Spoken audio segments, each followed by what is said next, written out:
दिलवारा दिलेर सिंधीअ जी अॼु जी गॾिजाणीअ में तव्हां सभिनी जो स्वागत आहे।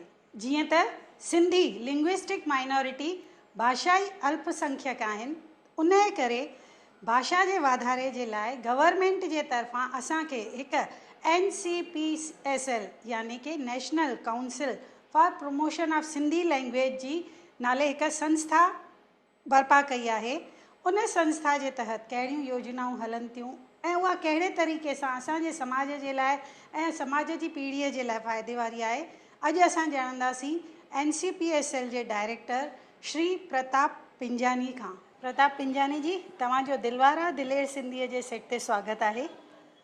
अॼु असां तव्हांखां सभिनी खां पहिरीं ॼाणणु चाहींदासीं त NCPSL जो national Council for promoting Sindhi language जो कहिड़े पद्धतीअ जे अनुसार कमु कंदी आहे, थोरो दर्शकनि खे उन्हनि जे बारे में ॿुधाईंदा।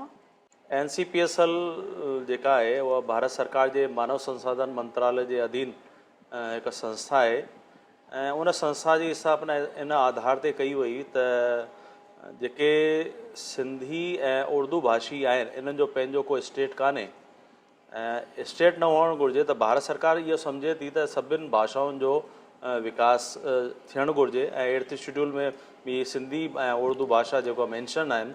इन करे 1994 में इन ॿिन्ही काउंसिलनि जी स्थापना कई वई ऐं हीअ ऑटोनॉमस बॉडी जे रूप में कमु कंदा आहिनि। इन्हनि खे फुल फ्रीडम आहे कि हीअ पंहिंजियूं पॉलिसियूं ख़ुदि ठाहिनि ऐं कीअं भाषा जो विकास करणो उन जे बारे में चर्चा कनि। जेको NCPSL जे तहत जीअं असांखे ख़बर आहे त सिंधी भाषा जे विकास जे लाइ चङी कमु कंदी आहे, त इन में साहित्यकारनि जे लाइ चङियूं ई अहिड़ियूं योजनाऊं आहिनि जिन जो उन्हनि खे फ़ाइदो मिली सघे थो।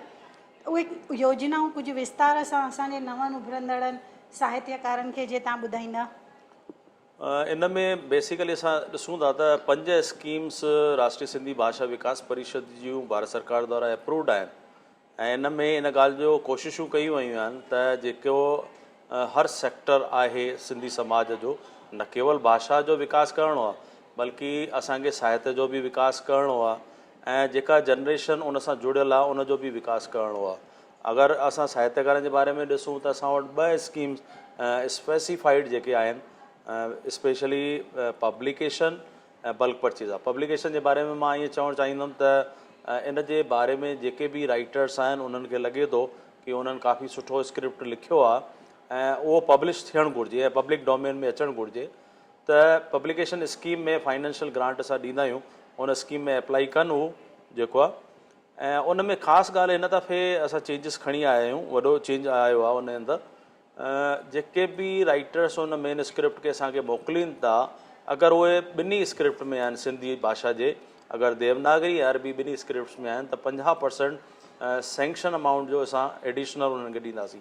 सपोज़ 50,000 सेंक्शन थिए थो कंहिं मेन स्क्रिप्ट लाइ ऐं ॿिन्ही लिपियुनि में आहे त असां उन में 75,000 जो अमाउंट सेंक्शन कंदासीं उन्हनि खे। त हिकिड़ो त इहो साहित्यकारनि लाइ थी वियो मेन स्क्रिप्ट।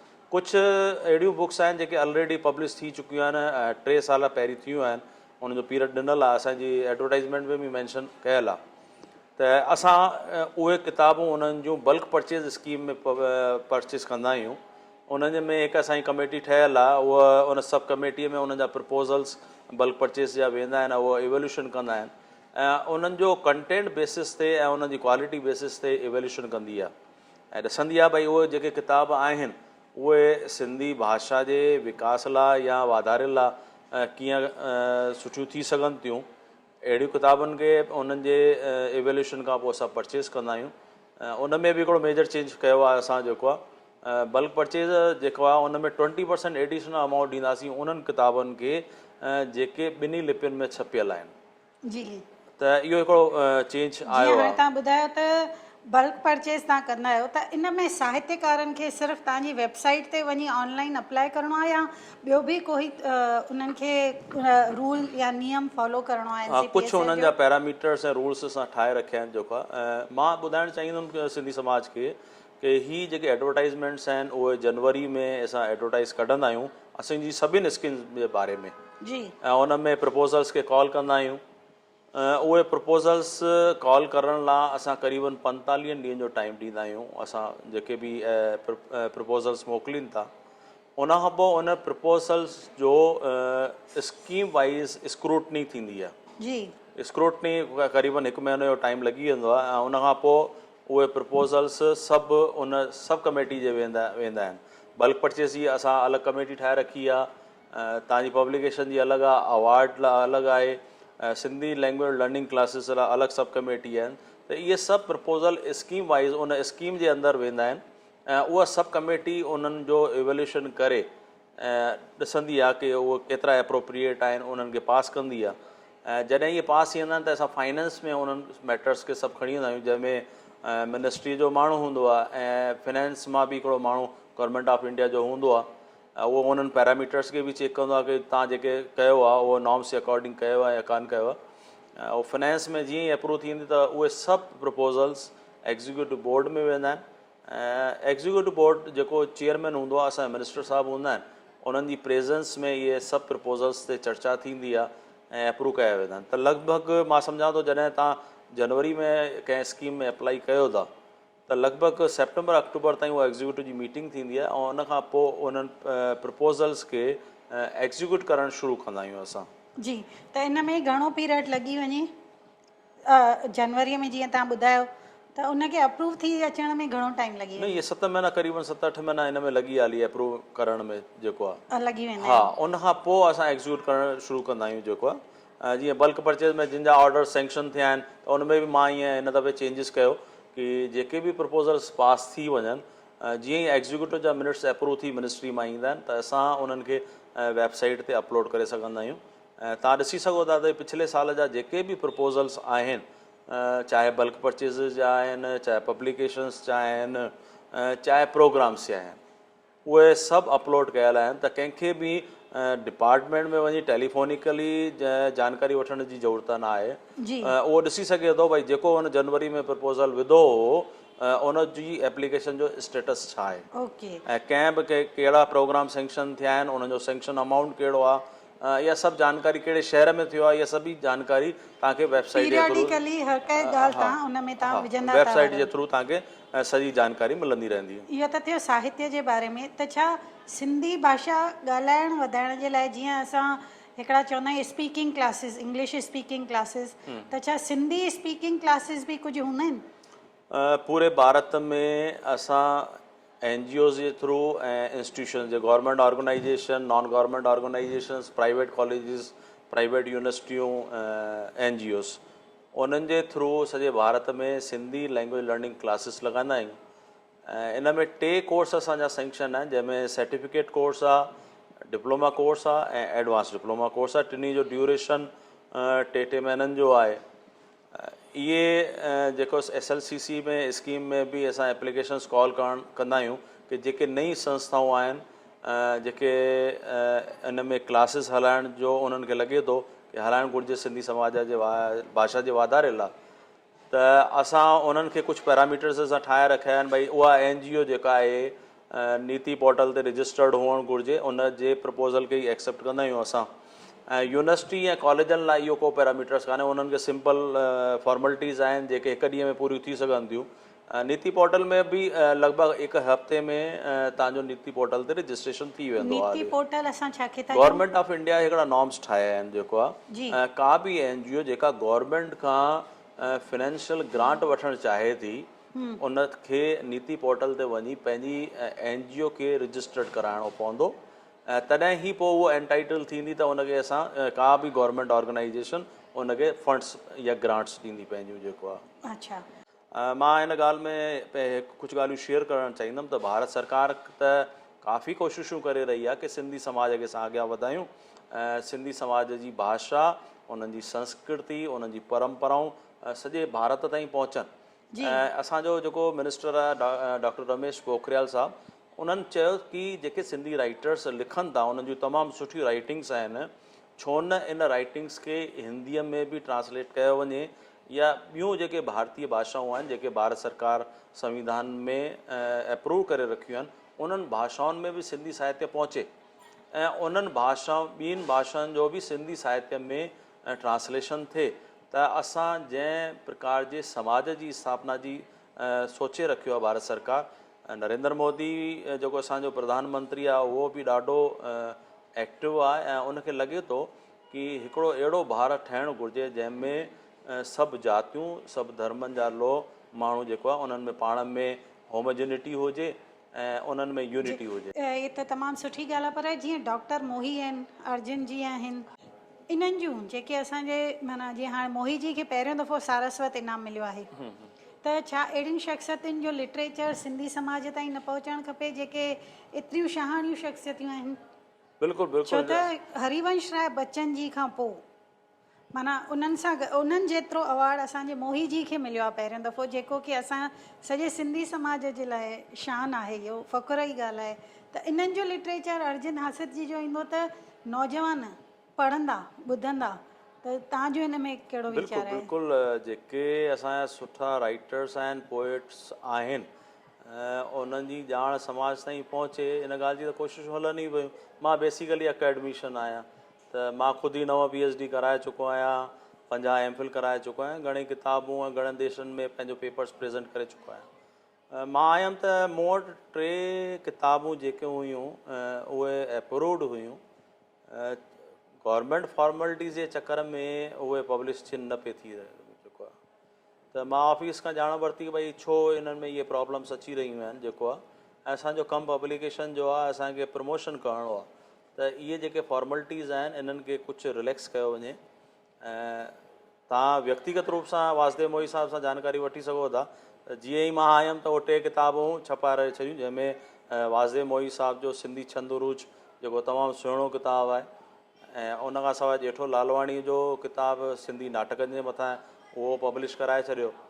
ऐं वासुदेव मोही साहिब जो जेको सिंधी छंद उरूज हो, त असांजे मिनिस्टर साहिबु चयो कि अहिड़ो जेको सुठो लिटरेचर आहे त उहो देवनागरी में बि अचणु घुरिजे। जी बिल्कुलु। त उन्हनि जी पब्लिकेशन जंहिंसां उहो किताब खे पब्लिश कराईंदा आहिनि या टाइपिंग कराईंदा आहिनि, तख़लीक़ पब्लिकेशन आहे, त उन्हनि जे सहयोग सां उहा किताब देवनागरीअ में बि ट्रांसलेट थी वई ऐं उन जो लिपियांतरण डॉक्टर प्रताप विञाणीअ नाले आहे जेको आहे।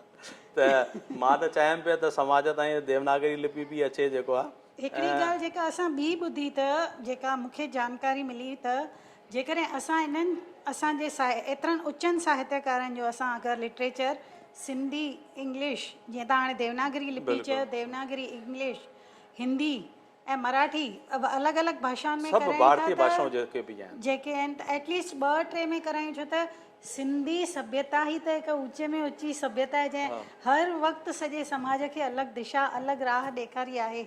ॿिया बि आहिनि, पर सिंधी सभ्यता जी हिकु अलॻि ई 5000 साल झूनी सभ्यता, सनातन संस्कृति, सनातन संस्कृति, त उन जो प्रचार वधीक भाषाउनि में ट्रांसलेट करे वधीक माण्हुनि ताईं पहुचाए सघिजे। बिल्कुलु बिल्कुलु। इहा त ॻाल्हि मुंहिंजे दिमाग़ में पहिरीं खां ई आहे। कुझु असां वटि मैगज़ीन्स निकिरंदियूं आहिनि, 3 मैगज़ीन्स असांजूं आहिनि जेको आहे, जंहिंमें महक आहे, पोपट आहे, ऐं हिकु मैगज़ीन उहा आहे जंहिंमें हिंदीअ में आर्टिकल्स कॉल कया वेंदा आहिनि। उहा जॾहिं मां आर्टिकल हिनखे खणी आयुमि त कुझु असांजे भाउरनि हुन जो विरोध बि कयो कि छा सिंधी जेको आहे हिंदी भाषा जो प्रचार प्रसार कंदो। मां चयो ॻाल्हि उहा न आहे कि तव्हां प्रचार प्रसार हिंदीअ जो थींदो, बल्कि मां इहो चाहींदुमि कि जेके असांजा राइटर्स आहिनि, पोइट्स आहिनि, उन्हनि जी ॼाण सॼे भारत ताईं पहुचे, सॼे समाज ताईं पहुचे। माना ये ऑडियो बुक्स ठहनि जीअं ॿार हलंदे हलंदे उहे ॿुधनि। हा, मां चयो असांजो सिंधी समाज जे माण्हुनि जो वॾो दिलि आहे, असांखे नंढी सोच न रखणु घुरिजे। जिन राइटर्स इहो लिखियो आहे त उन्हनि जी ॼाण ख़ाली असांजे समाज ताईं महदूद छो रहे, त उन जी ॼाण सॼे भारत ताईं पहुचणु घुरिजे। ऐं उहा मैगज़ीन हिंदीअ में बि अचे थी। इन खां सवाइ हिकिड़ो रिसर्च जर्नल बि मां कढायां थो। जेके ॿार वीचारा टीचिंग में अचणु चाहींदा, कॉलेज लेक्चर ठाहिणु चाहींदा या यूनिवर्सिटी में प्रोफेसर ठहिणु चाहींदा, त असांजा हुते UGC जा पैरामीटर्स आहिनि कि तव्हांजा जेके आर्टिकल्स आहिनि उहे पब्लिश हुअणु घुरिजनि ऐं उन्हनि जो पंहिंजो ISSN नंबर हुअणु घुरिजे, साइटेशन हुअणु घुरिजे ऐं इम्पैक्ट फैक्टर हुअणु घुरिजे। त अॼु ताईं भारत में हिकु बि जर्नल अहिड़ो कान्हे जेको जंहिंखे ISSN नंबर आहे जेको आहे। त हाणे हिन ॻाल्हि जी कोशिशि हले, लास्ट टाइम बि मां एडवर्टाइज़मेंट कढी त मां असांजे सिंधी राइटर्स खे चयो कि तव्हां हिंदी ऐं इंग्लिश में पंहिंजा रिसर्च पेपर्स ॾियो। छाकाणि रिसर्च पेपर्स या पैरामीटर्स अलॻि थींदा आहिनि, उहे पैरामीटर्स मां हाणे एडवर्टाइज़मेंट में विझाए छॾिया आहिनि। ऐं कुझु पर्सनली उन्हनि जे बारे में तव्हां पर्सनली बि ॿुधाईंदा मां अगरि त? एक्चुअली हुन में जेको आहे न, हुन में ISSN नंबर हिकिड़ो थींदो आहे, उहो त आर्टिकल अचण खां पोइ थींदो। मां चवंदो आहियां की जॾहिं बि तव्हां को आर्टिकल लिखो था त उन में रेफरेंसिस हुअणु घुरिजनि। रेफरेंसिस खे असां नंबर कोड कंदा आहियूं। जेको आहे को बि रेफरेंस तव्हां कंहिं बि किताब मां खयो, कंहिं बि इंटेलेक्चुअल ॾिनो, उनखे नंबर ॾियो ऐं उनखे उन आर्टिकल जे फुट नोट में ॾियो। जंहिं पेज ते उहो रेफरेंस तव्हां ॾिनो आहे उन फुट नोट में अचणु घुरिजे। उन खां सवाइ जॾहिं रिसर्च पेपर कंप्लीट थींदो, उन खां पोइ बिब्लियोग्राफी ॾिनी वेंदी आहे, रेफरेंसिस ॾिना वेंदा आहिनि। त उहो बिब्लियोग्राफी ॾियणु ज़रूरी आहे। उनजो क्रॉनिकल ऑर्डर आहे असांजो। सभिनि खां पहिरीं उन में राइटर जो नालो ईंदो आहे, उन ईयर ऑफ पब्लिकेशन ईंदो आहे, किताब जो नालो छा आहे जेको आहे। त इहे उनजो पैरामीटर्स आहिनि। उन फॉर्मेट खे ॾिसी करे उन हिसाब सां बिब्लियोग्राफी ठाहिणी पवंदी आहे। तॾहिं ई माना अगरि सपोज़ मां लिखणु चाहियां थी त मुंहिंजे रिसर्च में जितां जंहिं बुक मां उहो रेफरेंस खयो आहे, उहे राइटर्स जा नाला, उन्हनि जे बुक जो पेज नंबर मूंखे उते रेफर करिणो आहे। हा, फुट नोट्स में करिणो आहे। फुट नोट माना लास्ट में, एंड लास्ट में जेके हेठि जॾहिं को बि पेज थींदो आहे त उन हेठां हिकिड़ी लाइन कढी छॾिबी आहे। जेको आहे उन हेठां फुट नोट में उहो नंबर लिखो आहे। तव्हां रेफरेंस नंबर पहिरियों आहे त पहिरियों लिखिबो, पोइ पंजो आहे त पंजो नंबर लिखंदासीं। कंहिंजे थ्रू रेफरेंस खयो आहे, फ़ाइदो छा थींदो, कहिड़े पेज मां खयो। एक्चुअली गवर्नमेंट ऑफ इंडिया जा नॉर्म्स आहिनि कि को बि कंटेंट तव्हां किताब बि खणो था त उनजो रेफरेंस ॾियणु ज़रूरी आहे। ऐं जॾहिं असां UGC में वरी हिनखे ISSN नंबर वठी UGC पोर्टल ते वेंदासीं त उहे उनजा नॉर्म्स आहिनि। त जेसि ताईं असांजा इहे जर्नल्स जेको UGC पोर्टल ते रजिस्टर्ड नथो थिए, तेसि ताईं उनजो फ़ाइदो कंहिं रिसर्च स्कॉलर खे कान मिलंदो। ऐं उहो जेको रिसर्च पेपर पब्लिश थींदो आहे उनजा 7 नंबर थींदा आहिनि। त जॾहिं बि को प्रमोशन थींदो, कंहिं माण्हू जो सिलेक्शन थिए थो, त सिलेक्शन लाइ 2 रिसर्च पेपर तव्हांजा पब्लिश हुअणु घुरिजनि। PhD लाइ बि हुअणु घुरिजनि। ऐं अगरि तव्हांखे एसोसिएट प्रोफेसर ठहिणो आहे त 5 तव्हांजा आर्टिकल हुअणु घुरिजनि। ऐं प्रोफेसर लाइ त उनखां वधीक आर्टिकल तव्हांजा पब्लिश हुअणु घुरिजे। त इहे पैरामीटर गवर्नमेंट ठाहे रखिया आहिनि। पर अगरि असां वटि जर्नल ई न हूंदो त ॾाढी प्रॉब्लम अचण वारी आहे। हिकिड़ो हुन में प्रॉब्लम बेसिक आई हुई, इन करे मुंहिंजे माइंड में इहा ॻाल्हि आई त सिंधी NCPSL भारत सरकार जो सभिनि खां वॾो इदारो आहे, त हिन जो पंहिंजो रिसर्च जर्नल हुअणु घुरिजे ऐं इन ॻाल्हि जी कोशिशि कई वञे। अॼु मूंखे लॻे थो त असांखे तमामु घणियूं नयूं ॻाल्हियूं ख़बर पइजी रहियूं आहिनि हिन इंटरव्यू जे द्वारा।